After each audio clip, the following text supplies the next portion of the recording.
I'm curious, there's a couple different ways this can be interpreted, but what is powering all this work? Do you have clients? Is there funding, grants? Did you guys do some public goods thing?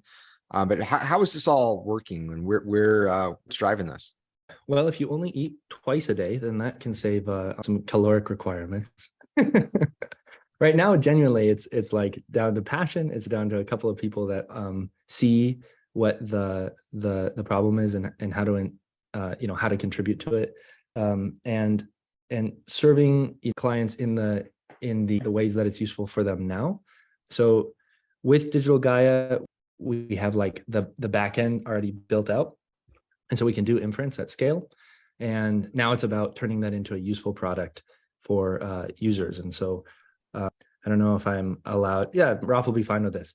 So the story that we're going to pursue, the product direction that we're going to pursue, is that we noticed that a lot of people populate their spreadsheets with variables that they kind of just find somewhere, and they have no idea whether or not those variables are trustworthy. And when it comes to climate modeling, especially like climate finance modeling, it's really difficult to get good data sets.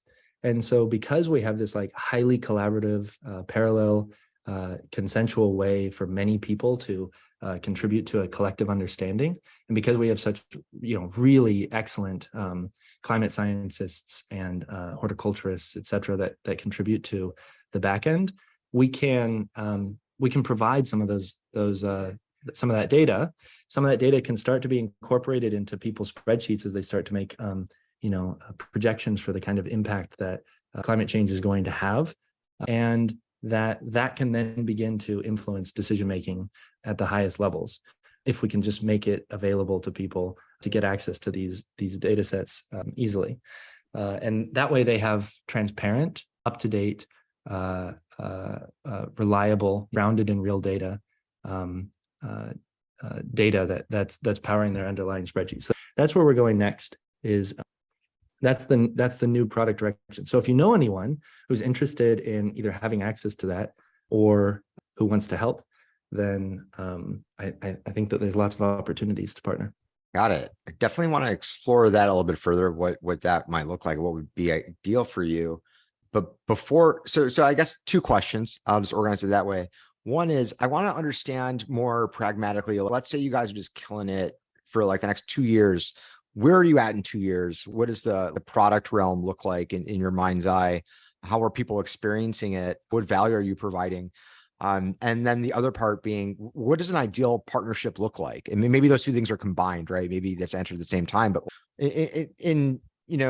on a whiteboard, you guys are planning like an ideal partnership. Who might that be, and why? The way that the world will work in the very near future is that we'll have a shared surface for the relevant variables for decision making, and that surface will be open source, so you can inspect all the code underneath it. It will be that your data will be sovereign, meaning that like the things that you want to keep private to yourself, you can keep private to yourself, and it will be useful for making decisions, right? So for these massive companies that are trying to decide how they're going to respond to climate, for these transportation companies and logistics companies that are affected by, for example, the SO2.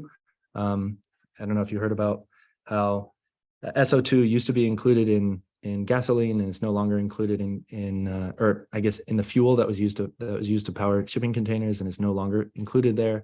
And that had an extreme impact on ocean temperatures recently. These sorts of models, which, by the way, there was probably a climate scientist who was very knowledgeable about this ahead of time and could have predicted it. But that model existed in a PDF somewhere and was published on arXiv.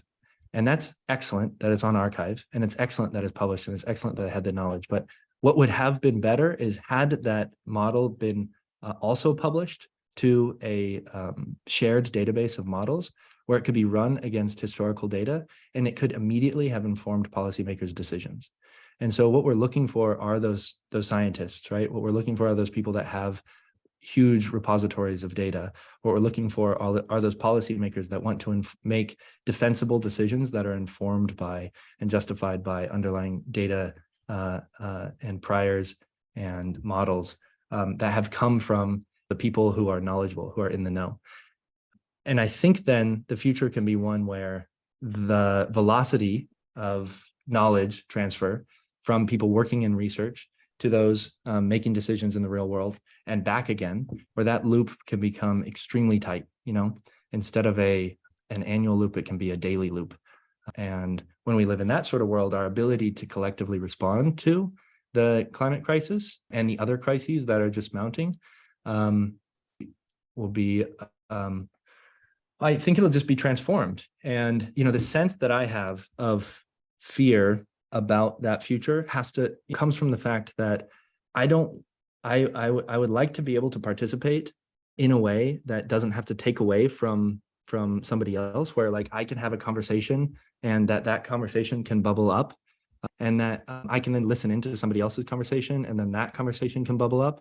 And so I'm hopeful that that's the world that we're going to create, that we're going to have a world of shared sense making in order to respond more quickly to the things that are coming our way. So that means policymakers, that means researchers, that means climate scientists, that means people with existing data. Those would be the kind of people that we would love to be able to partner with.